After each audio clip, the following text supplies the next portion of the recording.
Welcome to Monday Night Live with Pink Power. My name's Tova Privet. I'm an Emerald Ambassador here, and I'm excited to talk to you guys about emotional maturity tonight. So I'll get our screen sharing going in a second, but this is kind of a funny topic, I feel like, for me to be doing. I feel like I can talk about it because I have come so far from where I used to be. If you put any of like my college friends on here or high school friends on here and they were like, Tova's talking about emotional maturity, guys, I burned some relationships to the ground being emotionally immature. And so I really had to learn the hard way through personal and professional relationships over the years, and have come a long way in the past 10 years, but really in the past 5 years, I'd say. Definitely still a work in progress for sure. And that's going to be all of us. But hopefully after today, it makes a little more sense what we mean when we're talking about emotional maturity. All right. If you know me, you know my love language is memes and GIFs. So I thought it appropriate to start with this. So guys, this little meme pretty much sums up what we're going to talk about today. So me 10 minutes after being dramatic, deciding I think I'm okay now. So there's a reason for this, all right? And I know, isn't it so funny, Kylie? There's science behind this, okay? You're not dramatic, you're not just suddenly okay for a reason. And the first step to us improving on anything is recognizing that it's even happening, recognizing, hey, this might be an area that I can improve upon, and what's that look like, and who are other people who are good at this that maybe I can get some advice from and mimic. All right, so I like definitions too. So we'll go into that and just kind of define what is our scientific definition of emotional. And you'll see emotional intelligence, EI, and you'll see emotional quotient, EQ.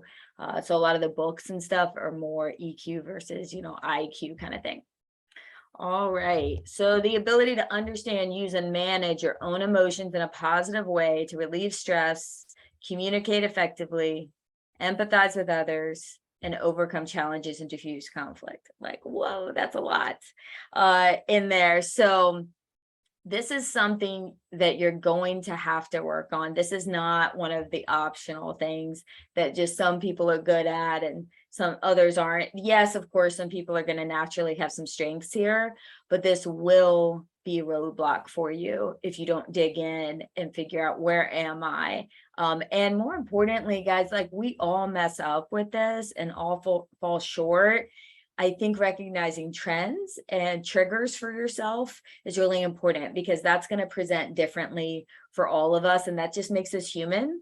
And you can do a lot to kind of manage that and prevent it from being the little baby Yoda that you got to come back and be like, I've decided I'm okay now. All right, so the relevance, is this really important? I just told you it was, but really, what are the facts other than me saying that? So we are in the relationship business. I'm sure you already knew that, but specifically with a lot of women, predominantly women. And guys, there's a lot of emotions involved with us. That's okay. That's how God made us. There's a lot of hopes and dreams tied up in what we do. We're very passionate people, or we wouldn't be doing this. And so in our mind, with our goals and our passions and our drive, comes a lot of emotions and thoughts. Those aren't bad, all right? So you just got to see what's going on with my emotions and thoughts, and am I letting them really drive my behavior? And they do naturally drive your behavior, but we can choose. Just because you have a feeling, just because you have a thought, doesn't mean it just runs you over like a Mack truck. You can choose, like, do I really think this? Am I going to act on this? But you'll kind of learn, if you don't make a choice to choose and observe, it can run you over, and kind of anyone in your vicinity. So success indicators, I read in a book called Emotional Intelligence. This PhD guy's done all this research, and he said this is one of the number one indicators of successful CEOs. So IQ is often an indicator of who can become a CEO, but the guys who stay and the guys who are successful have high emotional intelligence. And you know, some of the quirky people out there that have started companies and stuff that you've heard about, and there's usually horror stories for some of them that have really low emotional intelligence. So the cool thing is, like, it doesn't really matter what your IQ is. This is something that you can learn and get better at. And there's some really smart people that are very emotionally dumb, for lack of a better word for it. And that's a choice, whether you're acknowledging that or it's just subconscious, it's definitely a choice. And then mixed up in all this emotional maturity, a part of it is conflict resolution, and we could do an entire other call just on conflict resolution. But being brave enough to recognize your emotions, name your emotions, talk about them with someone calmly and effectively, what that does is it adds depth to your relationships. When you decide to, that's uncomfortable, or be really dismissive of your feelings, because it can go either way. You shouldn't be overboard, and then you shouldn't be really dismissive or bottle everything up and have a lot of resentment with stuff. It causes shallow relationships, okay? And no feelings kind of just go away, get washed away. In my household, when we growing up, how we handled things when we fought and had a big disagreement, we all went our separate ways, cooled off, and then just acted like it didn't happen and went on. And that's not healthy, but that's kind of my default for a lot of things, because that's what was modeled for me for so long. So you think back on that too, what was modeled for you. So that can make you, it said, more emotionally adept or inept, if that's the right word. So it can kind of set you up that it might be easier or harder for you, but there's no such thing as like you can't become really good at this skill. So if it wasn't modeled for you and you grew up in an emotionally unhealthy home, like, okay, well, maybe you'll have to read a few more books, journal extra, take some steps everybody else doesn't have to, but you know what, you're probably going to end up being really phenomenal at it and able to help your team. So I kind of already leaned into a little bit of this. This can be learned. If you guys have done any research on kind of thought coaching or thought models, the CTFAR, I'll mention it again through this. We could talk hours on that. There's lots of books on that, but it's kind of a algorithm. And all the medical people out there, I know you love algorithms like I do, but it's a structure ladder algorithm, whatever you want to call it, to kind of plug your feelings into, and it helps you work backwards and forwards over how am I actually feeling right now and what are the thoughts behind it.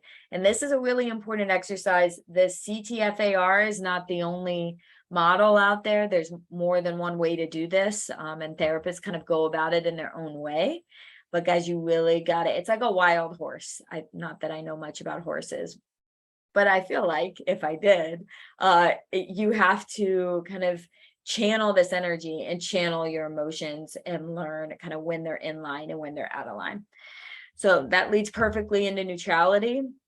Your emotions have no moral value.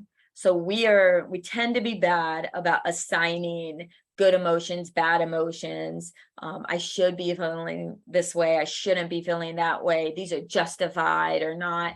Those are all assignments, and none of them are true or false necessarily, but you are making a choice to take an emotion and pair it up with something like that. That's a thought behind it. So recognize when you're doing that, and when you're going to take a step back and look at how you're feeling, just try to stay totally neutral about it. If as if it's a friend just venting to you about their feeling this way about something. And then we can kind of figure out later what the thoughts are behind that. And emotional roots. This is a huge one that I learned just recently with expectations, and it makes perfect sense, but the way this person put it together, I never really thought of it before. She said, we tend to have user manuals for everyone in our life. So I have a user manual, very detailed on how I expect my husband to act, and the way I expect him to respond to me, and the things he should say and do. And so I have all these detailed instructions that I've written unbeknownst to him. And I tend to just like keep that manual to myself. And then I tend to have emotions and thoughts and feelings towards him based on that user manual that he's never been told about. So guys, you have expectations, if you realize it or not, on how your upline should be acting and treating you and talking to you, how your friend should be acting and treating and talking to you, your spouse, whatever, how your business builder should be working for you. So you kind of got to get that in check, and just acknowledge it. Again, there's not assigning like, that's really good that you do that, that's really bad that you do that. We just, as humans, do that. Our brains are trying to organize everything and assign a value to everything. But when I slow down and think about it, I'm like, that's pretty unrealistic that I have all these expectations of him that I probably haven't shared with him. If they're really important, maybe I should share them with him. And then we go from there. So where are your emotions really coming from? And usually you can trace them back to an unmet expectation. Guys, almost every time I'm upset in life, in any category, I can trace it back to an unmet expectation. That it may have been a realistic expectation, or it may have been totally unrealistic, but it's a good exercise to get in the habit, instead of fuming and dwelling on how you're feeling, maybe negatively in the moment, tracing back where it came from. So I couldn't get through a lecture without a little science, but I think this helps you not feel so crazy sometimes. That's the best way to say it. Your body and brain is wonderfully and complicated, wonderfully designed and complicated for a reason. And guys, we have built-in systems that fire kind of out of our control sometimes. You're welcome. You like the science. A fire to keep us safe. Now, it's not always really relevant to the society we're in nowadays and all the things that we have at our fingertips, but that doesn't necessarily slow these processes down. So the first one you should really know about, and we're not going to go super deep, is your amygdala. And it's this tiny little part of your limbic system. This is the brain's alarm system, is the best way that I've heard it described. You'll hear lots of people talk about it different ways. A lot of times, quote unquote, negative emotions are tied to this: anxiety, fear, aggression, but we're really not going to name them that way. Your brain has decided there is a threat of some sort, and it just pulls the fire alarm, guys. All right.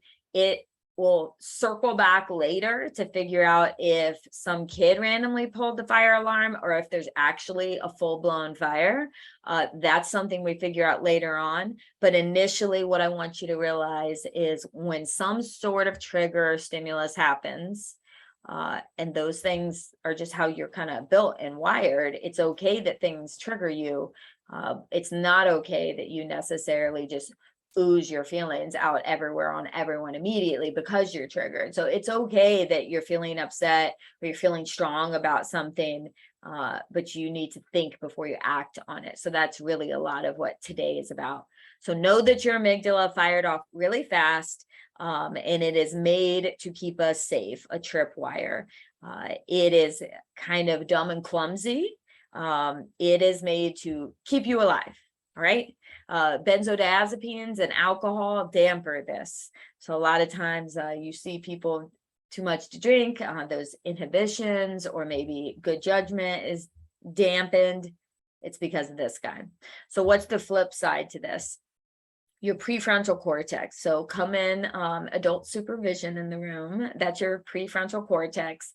And this guy is the conductor.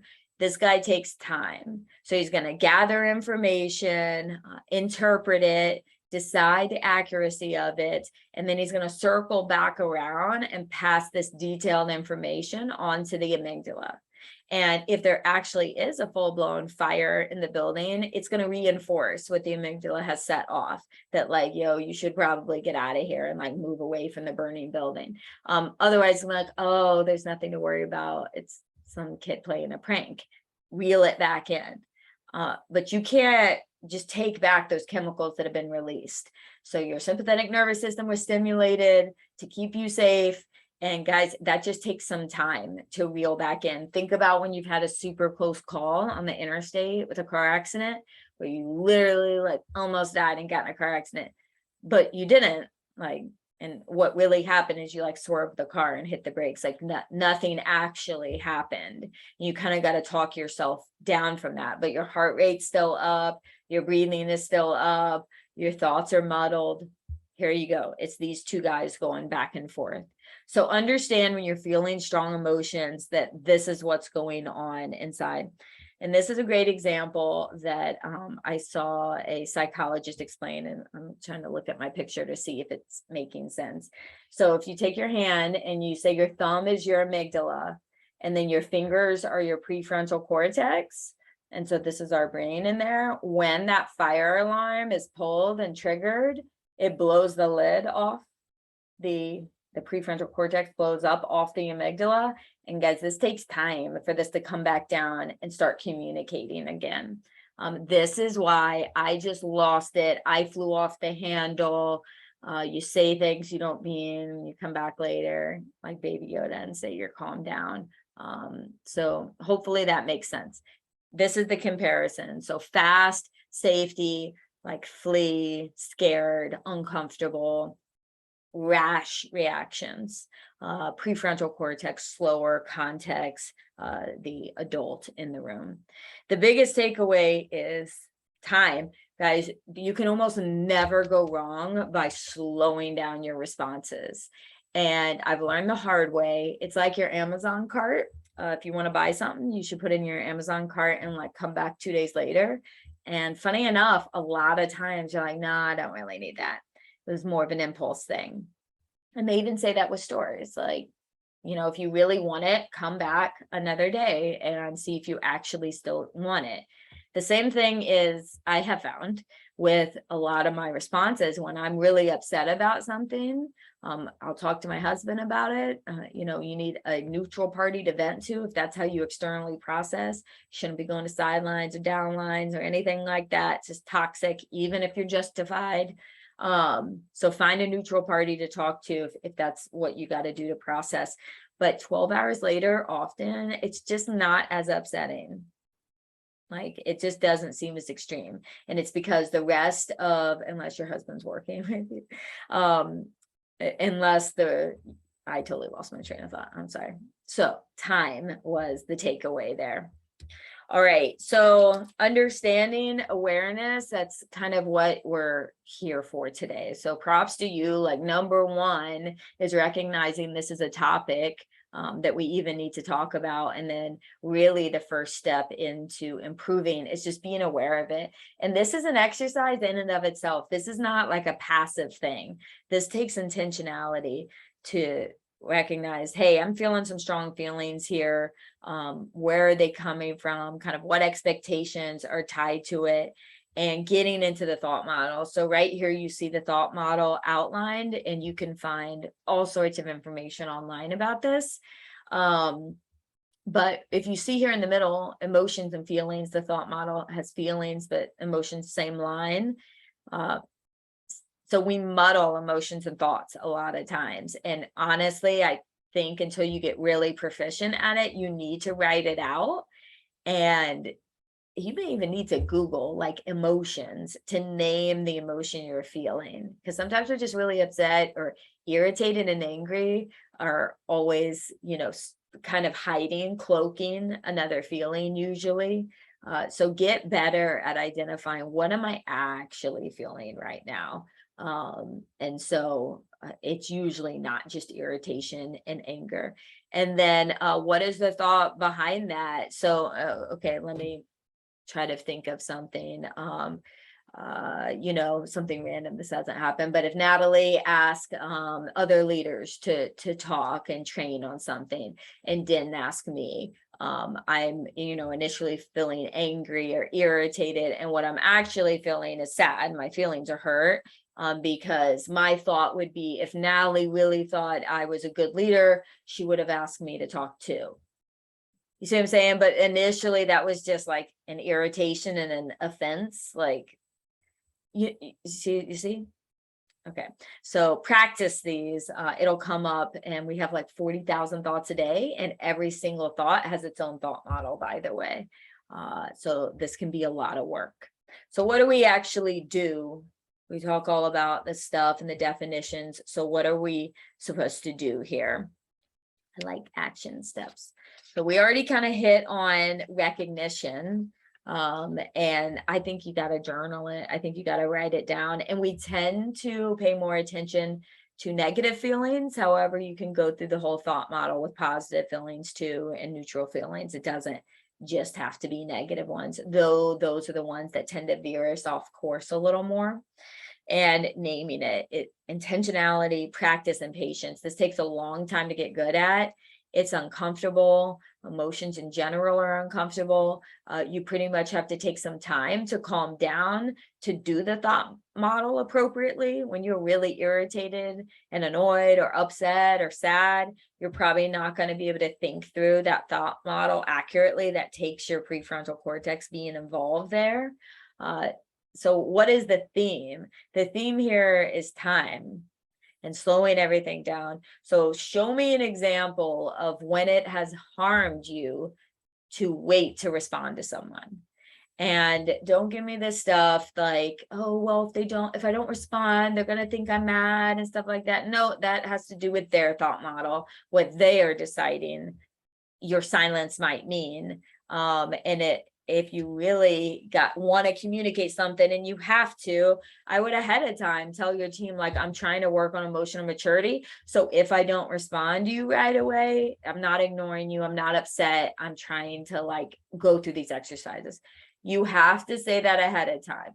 You cannot say that after you're irritated and offended. It will not come across nicely. Ask me how I know how. So guys, like, set yourself up for success here. And one of the coolest things Natalie ever says to me is like, let me think about it. I'm like, wow, well, whatever I have brought up or said, I'm important enough for her to carve out some time to think about. So it's really a sign of respect and admiration and appreciation you can fly off the handle at anybody. Like, okay, great. It takes a relationship that you actually care about to slow down and think through your thoughts with it. So we said recognition and naming, both of which take intentionality and time. And we just hit on all that. All right, step 3. So what time? In some marriage books and counseling books I've read, says that bare minimum, like if you're in the middle of a heated argument with a spouse and you need to take a timeout, like bare minimum is 20 minutes. With business stuff, I prefer to wait 12 or 24 hours. Almost nothing is extremely time sensitive, especially if there's a disagreement on stuff. And if you just let it, put it in the crock pot, just let it sit for a little while. Everybody's views, I would say 75% of the time, what I would have said, in my opinion, about what's happening changes. And so that really inspires me to wait. And I'm looking at what people are saying. They say 24 hours if you're upset over something. So this is really where you're going to have to start tracking some trends. Also, something I wanted to say with time. So there's going to be certain things that tend to upset you. Those are your triggers. Like, okay, just be aware around those that, hey, this tends to be a sensitive area for me. So I'm probably going to get upset quicker in this area. So I should probably take even more time since this is a sensitive area. And you got to pay attention to know what those are. And the other thing specifically was, what was it? Oh, this was so important that I was about to tell you. I'm having a little bit, I need some slim, having a little bit of mom brain. But I was saying, just wait on what you want your answer to be and think about it. It'll come back to me in a second. All right. So perspective and reframing. So what is reframing? Okay, so a good example here, let me look here. Yeah, is so if somebody's late to dinner with you, you're gonna meet somebody for dinner and you're sitting there and had a reservation and you're like, this person does this every time. They're so disrespectful of my time. I shouldn't even go out to dinner with them. Like, you know, you're just fuming and getting irritated, versus reframing it could be like, I hope this person's okay and didn't get in a car accident on the way here.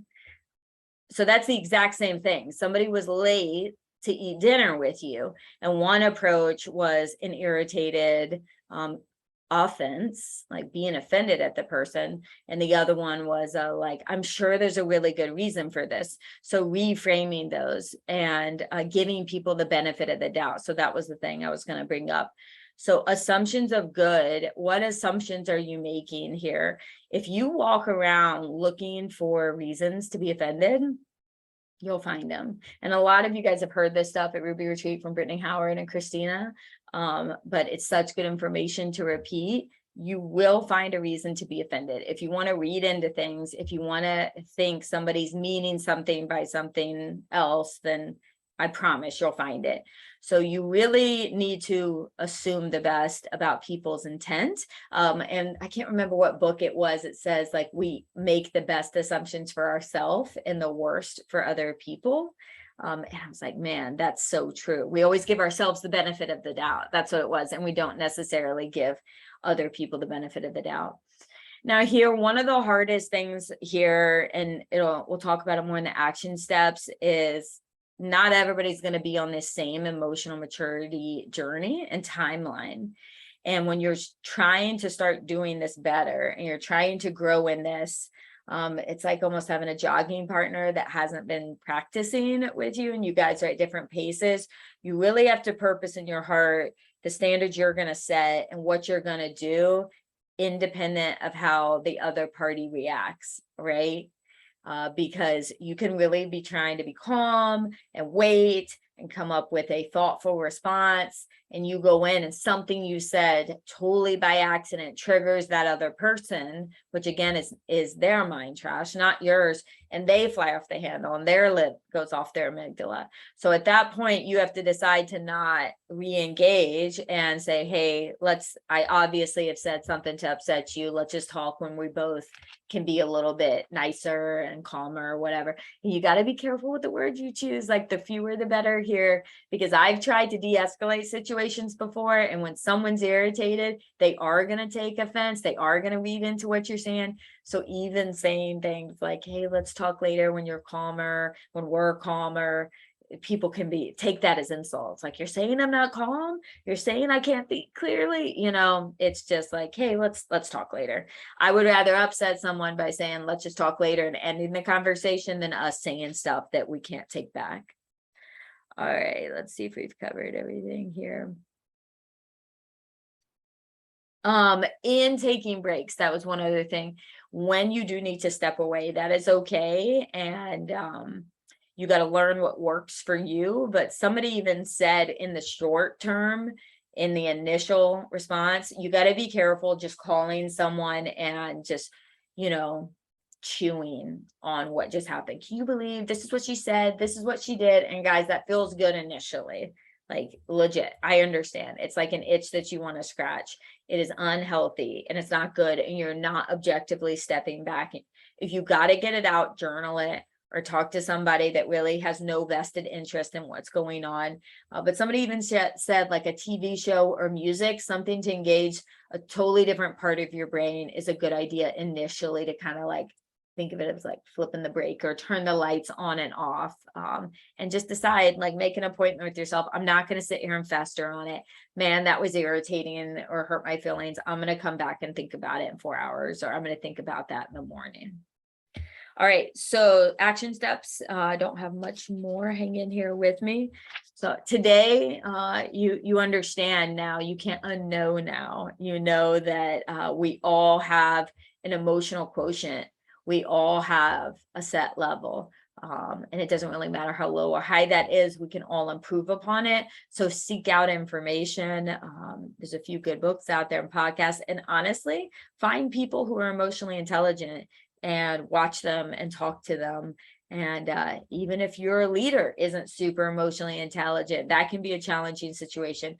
That doesn't mean, well, I don't have to act that way. They're not nice. They don't wait. They react. Stop being reactionary. Honestly, being super reactionary is really selfish. That's the only thing it is, because it serves no one except your immediate feeling, your immediate itch. That's the best way I feel to describe it. And when I look back at how I handled situations really poorly or better, that's really what it was. When I finally grew up and decided, like, how I felt in that exact moment was not the most important thing in the world, that how that person felt also mattered, and how I represented myself and my values mattered. And I couldn't do that well when I was having a big emotional response, and the way to fix all of it was waiting. So observing intentionally, paying attention. All right, I've said pause and time more times than you want to hear. Look into the thought model, get a thought model that you feel good with, whatever that is. It's like retention. The best system is the one you use. It doesn't matter how cool it is or how interesting it is if you're not going to use it. So find one that works for you. And then when you go into resolution, this is too big of a topic to spend much time on, but the thing I would say is the trend here with taking time and observing and journaling. I'm not a big journaler, but I'll just go through the thought model on a scrap piece of paper with something and then throw it away. But just going through the process of it. What is your point? What is the point of this when you're going into a conversation that if you had had it sooner, you don't think it would have gone well? So you have waited and you have calmed down and you have thought about what you want to communicate. I think you need to go into the conversation knowing what's the point here. And the point is not to like justify your feelings, prove who was right and wrong. That's not the point. Now, I have had to say thanks to Natalie before because I care about her and I value our friendship. And I have had to say like, hey, when you did this, it hurt my feelings. I know you did not do that on purpose, but I want you to know that hurt my feelings because it did. And I was calm and it was true. And she acknowledged it and said, I had no idea. I'm really sorry. And we could move on. And I felt heard. So I'm not saying don't ever tell anybody your feelings, but you need to think about how you're saying it and how to communicate it effectively. And both extremes are bad. Most of what we talked about today was flying off the handle too fast, but certain Enneagram types and personality types will sit and hold stuff too long and chew on it too long and be worried about upsetting someone and approaching someone and if their feelings are valid. So both ways are bad. You got to figure out what that happy medium is with that person and ask, be very clear. Like, hey, I want to talk about a situation that happened the other day that upset me. When do you have time? Oh, and I'm glad I remembered this. Please have none of these conversations over text or messenger, guys. If a relationship is not important enough to you to talk on the phone or to talk over Zoom with someone, it's probably not worth spending much time on. Okay. Like that is the importance you're giving to it. So it's kind of insulting to the quality of the relationship if that person isn't important enough for you to get uncomfortable and call them and have an uncomfortable conversation. Yeah, talking about your feelings and upset sometimes is uncomfortable. And you know what's really easy is to get rude and mean and reactive because that feels safer instead of being calm and really vulnerable and telling someone what actually upsets you. So be okay with, again, that speaks to the depth of the relationship. It's superficial when you don't take that time. All right, so last but not least, and we'll finish up for the night. Thank you for hanging in here. These are the things that I see kind of trip people up the most. And by I see people trip people up, I mean myself.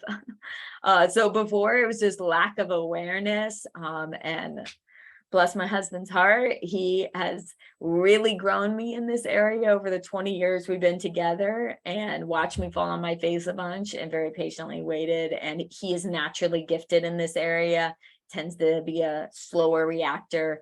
So I've learned a lot from him, just slowing down, checking your expectations and assumptions, owning your feelings. And guys, you're going to mess up. I promise. This one chat is not going to, stop sharing, not going to make you perfect and never get upset. You're going to fly off the handles. Oh, I remembered the thing I was going to tell you guys. Oh, I'm so happy. So one thing I've noticed about myself and some, parts of my team is when conversations go downhill, it is almost always after 3 p.m., 4 p.m. Now you may not find this to be the same with you, but tons of psychologists across the board, there's lots of data out there about this, how you shouldn't have meetings and high level decision making late in the day. Like you only have so much, energy, so many thoughts you can pull from, however you want to say it. And guys, it gets like nicked away and picked away. And that has to do with just like getting up and getting ready and dealing with your family and dealing with annoying homework with the kids and dealing with traffic. Like you are getting more and more shallow as it goes on. So something that someone says to you at 6 p.m. on your team versus if they had said it at 10 a.m., it's probably going to have a different effect on you. And just recognizing that that's not good or bad, that's just a fact. And so I really refuse to have serious conversations and emotional conversations and important decision making late in the day. I won't do it because I don't trust myself. And I think it's setting other people up for failure. And I've learned that the hard way. So that's just like my little tip that I've learned. So hopefully you understand a little more about emotional maturity after today. I really appreciate you guys and all of the feedback. And if you want to know any more about it, shoot me a message and I'll tell you the books that I've been reading. Other than that, have a good night.